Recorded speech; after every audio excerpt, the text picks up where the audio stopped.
کیا قرآن کو بخشنا ضروری ہے؟ اور اگر قرآن نہ بخشیں تو کیا وہ قبول نہیں ہوتا ہے؟ یا کسی کی مان لیجیے 2 پارے رہ گئے، ابھی قرآن مکمل نہیں ہوا اور رمضان کا مہینہ مکمل ہو گیا، تو کیا ادھورا قرآن بھی بخشا جا سکتا ہے؟ اور کیا قرآن امام صاحب سے ہی بخشوانا چاہیے؟ یہ وہ سارے سوالات ہیں جو رمضان کے مہینے میں لوگ پوچھتے ہیں۔ میں نے سوچا کہ چلو ان سارے سوالوں کے جواب ایک ویڈیو میں ہی آپ کو دے دیے جائیں، تاکہ قرآن بخشنے کے متعلق کوئی بھی ڈاؤٹ آپ کا باقی نہ رہے۔ اس ویڈیو کو دیکھنے کے بعد انشاءاللہ آپ کے سارے سوالوں کے جواب آپ کو مل جائیں گے، اور آپ قرآن کو بخشنے کے متعلق جتنے بھی سوال پوچھے جاتے ہیں ان کے عالم بن جاؤ گے آپ۔ دیکھو، سب سے پہلی بات تو ہم اور آپ یہ سمجھیں کہ اللہ تعالیٰ نے 2 فرشتے ہمارے اوپر رکھے ہیں، ایک تو نیکی لکھنے والا اور ایک گناہ لکھنے والا۔ ہم جیسے ہی کوئی نیکی کا کام کرتے ہیں تو نیکی لکھنے والا فرشتہ اس کو نوٹ کر لیتا ہے، گناہ کرتے ہیں تو گناہ لکھنے والا اس کو نوٹ کر لیتا ہے، ٹھیک ہے؟ تو جب ہم قرآن مجید کی تلاوت کرتے ہیں تو ہمارے نام اعمال میں نیکیاں لکھی جا رہی ہوتی ہیں، ٹھیک ہے؟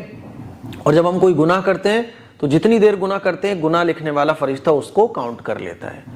تو اب جتنا بھی ہم نے رمضان میں قرآن پڑھا ہے وہ ہمارے نام اعمال میں لکھ گیا کہ اس نے 10 پارے پڑھے ہیں، اس نے 15 پارے پڑھے ہیں، اس نے 20 پارے پڑھے ہیں۔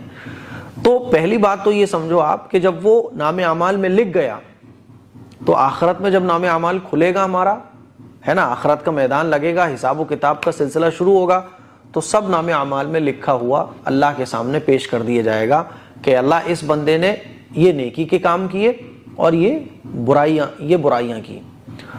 تو یہ سب کچھ ہم چاہیں نہ چاہیں نیکی آٹومیٹک لکھی جا رہی ہے، برائی آٹومیٹک لکھی جا رہی ہے۔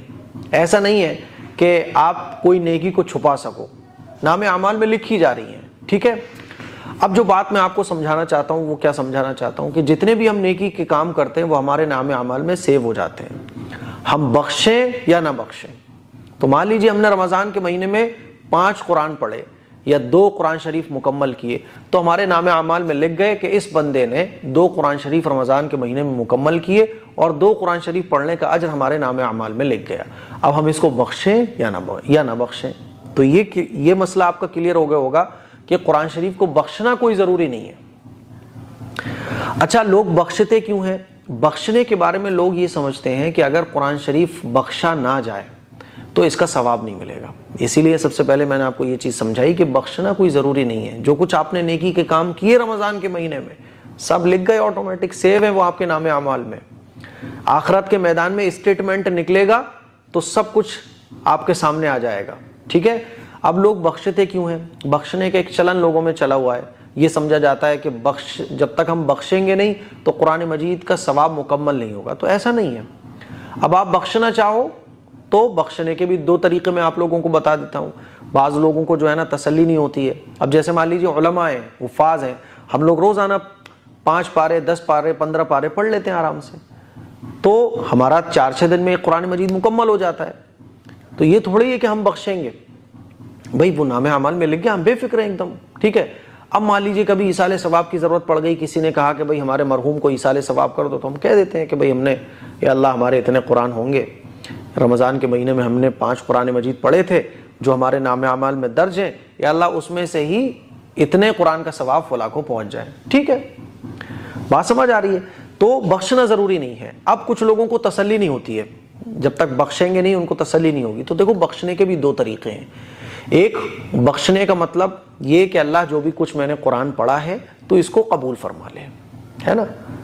وہ تو قبول ہو گیا، نام اعمال میں لکھ گیا، لیکن زبان سے ہم نے اللہ کے سامنے شکر ادا کیا اور زبان سے یہ کہا کہ اللہ میرا ایک قرآن مکمل ہو گیا تو اس کو قبول فرما لے۔ ایک طریقہ تو یہ ہے۔ دوسرا بخشنے کا طریقہ یہ ہے کہ جو کچھ اللہ میں نے پڑھا ہے اس کو قبول فرما لے، اور میرے فلاں مرحوم، میرے دادا، میرے نانا، میری نانی، میری دادی جو اس دنیا سے جا چکی ہیں ان کو اس کا ثواب اللہ پہنچا دے۔ یہ دوسرا طریقہ ہے۔ تو اگر آپ اپنے قرآن شریف کو اللہ کی بارگاہ میں چاہتے ہیں قبول ہو جائے تو آپ قرآن مجید جب مکمل ہو گیا تو کسی بھی نماز کے بعد یا قرآن شریف مکمل ہونے کے بعد ہاتھ اٹھائیے، سورہ فاتحہ پڑھیے، 3 بار درود شریف پڑھیے، ربنا آتنا پڑھیے، اور اس کے بعد دعا کیجئے جو چاہیں وہ، کیونکہ قرآن مجید جب مکمل ہوتا ہے تو اللہ تعالیٰ دعا قبول فرماتا ہے۔ دعا کیجئے اور اس کے بعد آخر میں کہیے کہ اللہ جو کچھ میں نے پڑھا میرا رمضان میں 1 قرآن مکمل ہو گیا، میرے 2 قرآن مکمل ہو گئے، یا اللہ تو ان کو قبول فرما لے، ٹھیک ہے، اور یہ کہہ کے آپ اپنی دعا فنش کر لیجئے۔ اور اگر آپ اس کا ثواب کسی مرحوم کو پہنچانا چاہتے ہو، مان لیجیے اپنے دادا کو یا جو بھی آپ کا عزیز اس دنیا سے جا چکا ہے اس کو ثواب پہنچانا چاہتے ہو، تو آپ یہ بھی کہہ سکتے ہو کہ اللہ یہ 2 قرآن میں نے پڑھے ہیں، اس کا ثواب فلاں مرحوم کو اللہ آپ پہنچا دیجئے، تو ثواب پہنچ جائے گا۔ قرآن مجید مکمل ہونے کے بعد فوراً کسی کو ثواب پہنچانا ضروری نہیں ہے۔ مان لیجیے رمضان کے مہینے میں آپ نے قرآن پڑھا، قرآن مکمل ہونے کے بعد 1 مہینے کے بعد کوئی آپ کے پاس آیا کہ بھائی فلاں کا انتقال ہو گیا ہے، قرآن مجید پڑھ کر ثواب پہنچا دیجیے گا۔ آپ نے کہا ٹھیک ہے، رمضان میں میرے 2 قرآن پڑھے ہوئے تھے، اس کا ثواب میں ان کو بخش دوں گا۔ کسی بھی نماز کے بعد آپ نے ہاتھ اٹھایا اور کہا کہ اللہ رمضان کے مہینے میں میں نے قرآن مجید پڑھا تھا، اس کا ثواب میرے فلاں رشتہ دار کو پہنچ جائے، فلاں میرے عزیز کو پہنچ جائے، ثواب پہنچ جائے گا، کیونکہ اللہ نے بڑی آسانی رکھی ہے۔ دیکھو جیسے ہم لوگ موبائل میں میرے مان لیجیے بہت سارے فوٹوز ہیں، ویڈیوز ہیں، میں کسی کو شیئر کرنا چاہتا ہوں تو یہ ویڈیو میں اس سے کہوں گا بھائی اپنا کوئی بھی ایپ اوپن کرو، اور ایک ایپ کے ذریعے میں اپنا ڈیٹا ادھر شیئر کر سکتا ہوں، تو میرے موبائل میں بھی رہے گا اور ادھر بھی سیم ٹو سیم چلا گیا۔ یا واٹس ایپ پر جا کر میں نے جو فوٹوز میرے پاس تھے وہ میں نے آپ کو شیئر کر دیے، جو ویڈیوز تھی وہ میں نے آپ کو شیئر کر دی، تو میرے پاس بھی رہی اور آپ کے پاس بھی پہنچ گئی۔ تو ایسے ہی اللہ تعالیٰ کا سسٹم ہے کہ جو تمہارا دنیا سے اب جا چکا اس کو آپ کیسے کچھ تحفے، گفٹ کیسے ان کے لیے کچھ بھیج سکتے ہو، تو ایصال ثواب۔ تو یہ طریقہ ہے بخشنے کا۔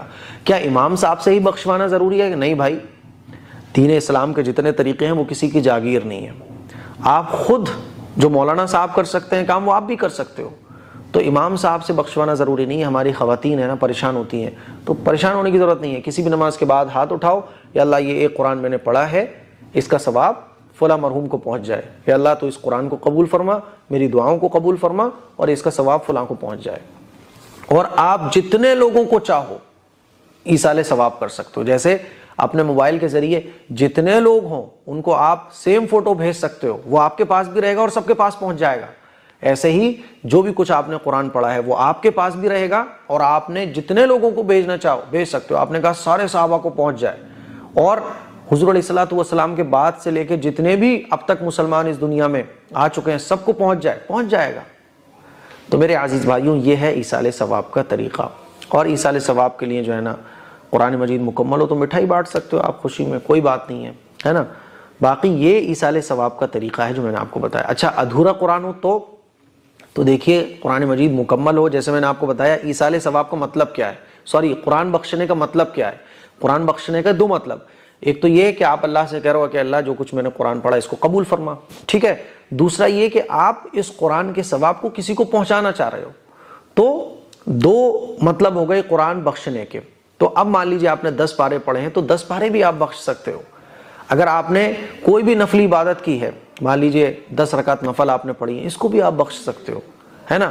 مان لیجیے قرآن ادھورا رہ گیا آپ کا رمضان کا، 30 پاروں کے بجائے 28 ہوئے اور رمضان کا مہینہ نکل گیا، تو آپ رمضان کے بعد بھی قرآن مجید کو مکمل کر کے بھی بخش سکتے ہو اور ادھورا بھی بخش سکتے ہو۔ مان لیجیے ابھی آپ کے 10 پارے ہوئے تھے، کسی کے انتقال کی خبر آ گئی، تو آپ کہہ سکتے ہو کہ اللہ یہ 10 پارے ہیں، اس کا ثواب فلاں مرحوم کو پہنچ جائے۔ تو مجھے امید ہے کہ یہ قرآن بخشنے کے متعلق سارے سوالوں کے جواب آپ کو بہت اچھے طریقے سے سمجھ آ گئے ہوں گے۔ ابھی بھی کوئی ڈاؤٹ ہو تو کامنٹ